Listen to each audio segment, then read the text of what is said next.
Going to be reviewing a DS212 digital storage oscilloscope. This is pretty much a pocket type portable oscilloscope. Here's the box. It has nice artwork to it. And then this is the back side of it. Here we'll open the box, you just slide the top cover off. It does come with general safety instructions and also basic instructions, even though it does say safety instructions on there. Tells you how to do firmware update and pretty much all the buttons and so forth. The oscilloscope would be right here, and you would just slide it out. I already have it out of the box. And then you do get a USB cable to charge it. Okay, and this bottom one's where your accessories would come in. And you do get a couple probes pretty much, the ground clips and so forth. And then a hex Allen wrench so you can actually go and open up the scope. You have to change the battery and so forth.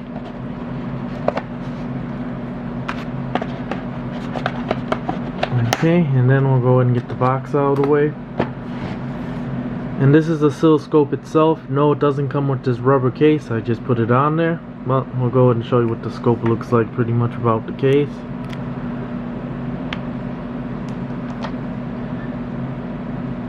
And then that's the back side of it. And then your power buttons right here. The buttons you're going to use for scrolling are on the side right here, and they're also clicked in. You can actually click them in and then use it to scroll. Here's where you got your channel A and B, and then you got your wave gen out on here. It's pretty nicely built actually, clean looking. It's not using pretty much a recycle MP4 case like they like to use. They actually made a dedicated case for this. So I'm going to go ahead and get this set up and we'll do some testing on it. So I went ahead and set up my signal generator, and we'll go ahead and see how well this DS212 performs pretty much. So the first test we're going to do is just see how fast it boots up. And you can see it's pretty much instantly. As far as user interface goes, it does take a slight learning curve, but I'm talking like a few minutes. It doesn't really take that long to figure out everything. If you use the oscilloscope, it's pretty easy to figure out everything. So let's just say you want to go and change page option, or you just push this S button down in, and then there you go. Now we get your channel A, B, C and your trigger and everything. So if you want to go ahead and highlight, let's say we want to turn on channel B, we select channel B, you push the M button in, and then therefore it's going to pop up the menu. You go ahead and scroll down there, and then you use the S button to either turn it on, or you can turn it back off, and we're going to keep it off. And then you can go use the M button again to get out. Now as far as saving your parameters, and that is, you know, a lot of people said, for example, when they turn it off it doesn't save the parameters and it goes back to default. No, there's actually a menu for that. So then you go ahead and just hit the S button down, hit it again until you get to page 3. You're going to see File Manage. You go ahead and click on the M in there, and then you're going to see where it says Save Parameters. Then you go ahead and hit S, and you can say File Write OK at the bottom, and there it saved the parameters. So now if we go ahead and turn it off and back on, it's going to go back to where it left off, and there you go. Now as far as getting rid of this side menu right here, you just go ahead and click the S, and then there, now you got your full oscilloscope view. And the nice thing about these buttons is they also double as a vertical and horizontal adjustment, so you can go ahead and change your time divisions and also change your voltage pretty much. So let's go ahead and feed a 50 or 20 hertz signal. So we're going to start off with 20 hertz, and then we're going to go ahead and adjust the time base pretty much. And there you go, that's what it looks like at 20 hertz. Now we're going to go up to, let's just say 200 hertz. Alright. So we'll go back out. And there you go, and you can also see how easy it is to function the scope, and it's a very nice sine wave. So now let's go up to 1 kilohertz. And now we're going to have to go back out again. And as you can see, doing pretty good. So we'll go up to 10 kilohertz.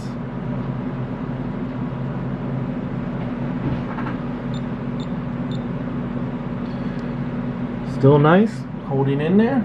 So 20 kilohertz.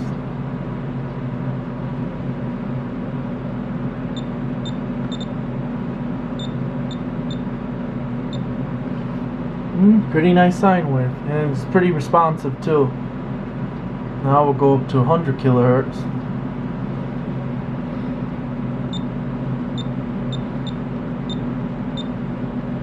You can see, still nice. So let's go up to 200 kilohertz.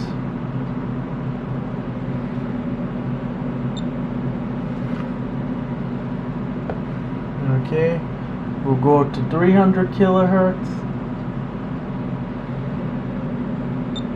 And that's the max. So we'll go to 500 kilohertz. Okay. And then we'll go up to, well, actually just keep going, 600.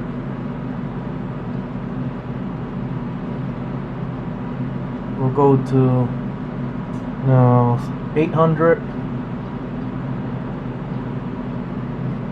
There you go, now you starting to see jitter and stuff like that. We'll go to 1 megahertz, but the signal's still there, it's holding on, and there you go. So I won't say, so let's just go back down to 750, let's say, kilohertz.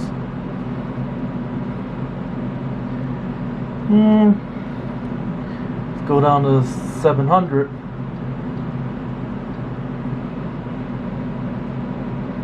Around 700 or so, it's probably, you know, the useful bandwidth, I should say, but it's more than enough for what I use it for. So now we'll go back down to 1 kilohertz. Actually the other way. And there you go. And then we'll go ahead and pull up the menu again. Actually, that's the nice thing too, is whatever's highlighted on top you can adjust as well too.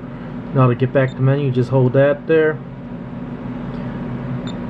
Okay, there you go, and then we'll go to measurement, and there you go. It's saying that it's reading pretty much our 1 kilohertz signal. It's bouncing a little bit back and forth, but it says voltage peak to peak is 5.16 volts, which is pretty much dead on to what the signal generator is actually putting out. Now we're gonna go ahead and try a square wave, which is what I know everyone wants to see.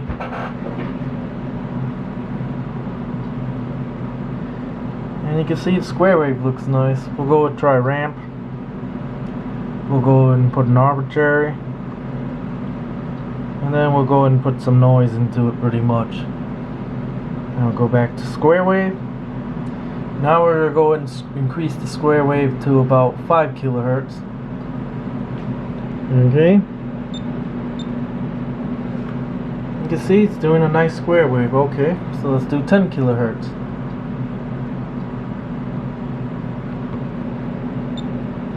Pretty clean so far.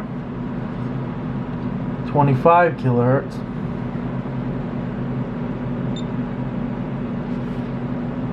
See the compensation, it's actually pretty much dead on, it's good. 40 kilohertz. Pretty nice so far. Let's go to 70 kilohertz.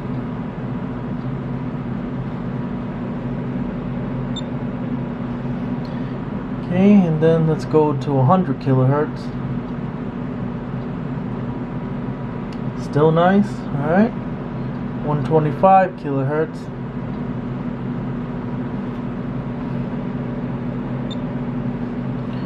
Alright, and then we'll go to 250 kilohertz. Still good. And then we'll go to 400 kilohertz.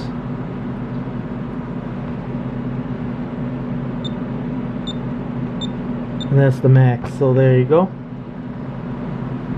Alright, so we'll go to 500 kilohertz and we'll see where the square wave stops looking like a square wave pretty much, alright? We'll go to 750 kilohertz. And yeah, okay, so we'll go back down to 700 kilohertz. Alright. We'll go down to about 675. It's not okay. We'll go down to about 600. Okay, you still see something that resembles a square wave. We'll go to 500. We'll go to 450.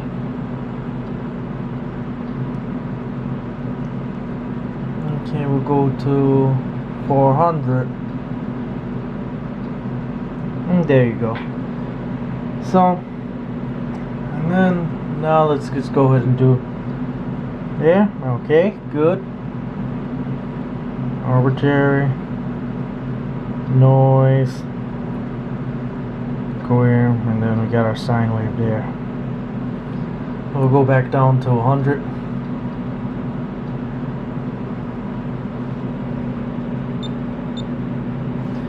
And there you go. So the scope, as far as being useful, it's actually pretty useful. I have used it in the last couple of days for basic debugging, like looking at clock and data signals. You can also use it for audio work, no problem, the band can handle that. And you can use it for automotive use and so forth. So I say the scope definitely is more than a toy, but it is more of a niche thing. Of course, if you're out in the field and you don't have access to a bench scope. So as far as the bandwidth goes, I would say it's usable about 700 to 800 kilohertz. It's not exactly at the 1 megahertz, but it's close enough. And for what I use it for, it's actually a great little pocket DSO, and it's fairly easy to use. It's also, you know, as far as like bandwidth, it does a lot better than most of the DSOs, at least the pocket DSOs that I have tested and so forth. So I would say, yeah, it's definitely worth buying, and it's definitely worth something having in your toolbox. Now, one of the next things we're going to go ahead and test, we're going to go ahead and test the wave gen out, and for that I'll use my other oscilloscope so we can go and see the signal and see how it looks on the other oscilloscope. So in order to be able to use the wave generators built into this oscilloscope, you do have to have a probe plugged into the dark port where it says out. And then to enable the option, you have to bring back up the menu. So you go ahead and hold down yes. And you see right now it's on page 3. If you're not at page 3, you just go ahead and continually push the yes till you get to page 3. Once you get to page 3, then you scroll down to where that's highlighted in green, wave option. You go and push the M button in. And then therefore it's going to tell you your type signal, and then of course the frequency the signal is. So let's go ahead and hit that again because that did time out. And you can see you got triangle, you got sawtooth, and your square and sine wave, of course. So now we got the frequency set to 10 kilohertz. So I'll move the camera up to the scope and we'll see how it looks. So here's what the signal looks like out of this DS212, and this is at 10 hertz. So we'll go ahead and change it.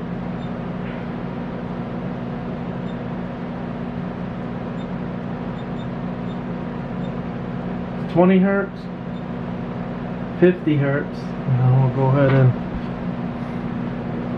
you can see the stepping from the DAC, but it still looks pretty clean.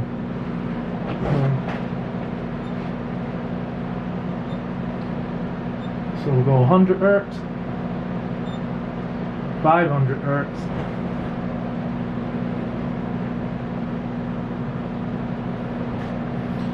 okay.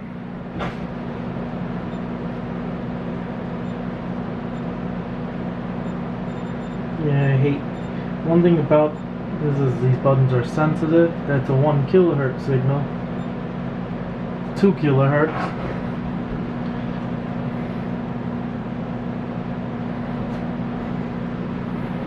Okay, let's just keep going up higher. 5 kilohertz, 10 kilohertz, which that's the max it does on sine wave. And we'll go ahead and look at that signal. And there you go, you can see it's a pretty clean signal. Okay, now for what people want to see, of course, is the square wave.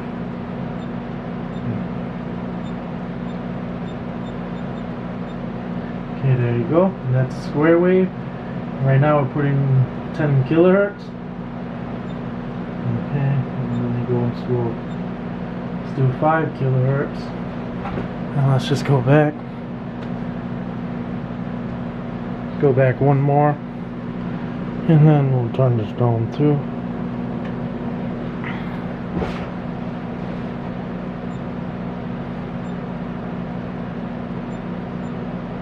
And 2 kilohertz.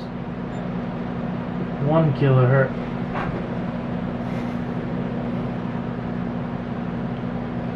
You see, we got a pretty clean square wave. So there's no problem with that. 500 hertz. We'll go 200 hertz. And yeah, the compensation, but that's probably not the, that could just be likely the cable.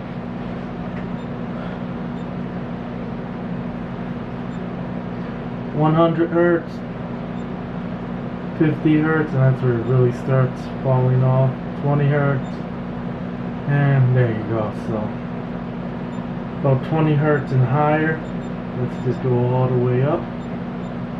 We'll go to 10 kilohertz and see what the signal looks like there. And yep, nice and clean. We're also going to try a different, so we'll go ahead and try triangle and sawtooth. Let's go back to square. 20 kilohertz, 50 kilohertz. And let's just go ahead and now you see it's putting out about 3.2 peak to peak. Let's see how high this goes. 100 kilohertz, which looks clean. 200 kilohertz. Still looks like a square wave.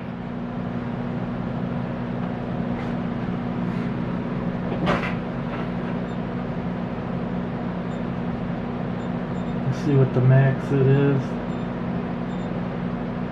And 500 kilohertz. Oh, it actually goes up to a meg.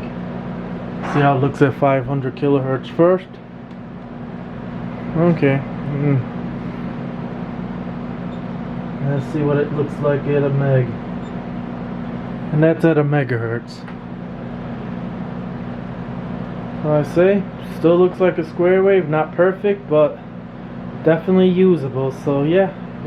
Kind of actually surprised me, to be honest with you, because I didn't think it would go past 100 kilohertz, but it made it up to a meg, so there you go. So would I recommend someone to buy this DS212 pocket digital storage oscilloscope? Yes.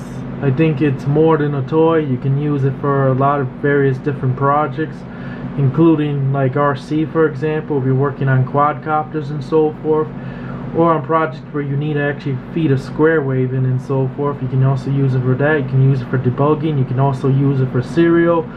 It also does have some math functions and so forth on it, and it's built relatively well, and the battery is replaceable on this, and they do give an out key to remove the back, and you can easily just unplug the battery, and so long as the battery is still available, then you can be able to swap in a new one. So yes, it's a great little piece of kit to have around, especially if you're out on the field a lot, and I highly recommend it.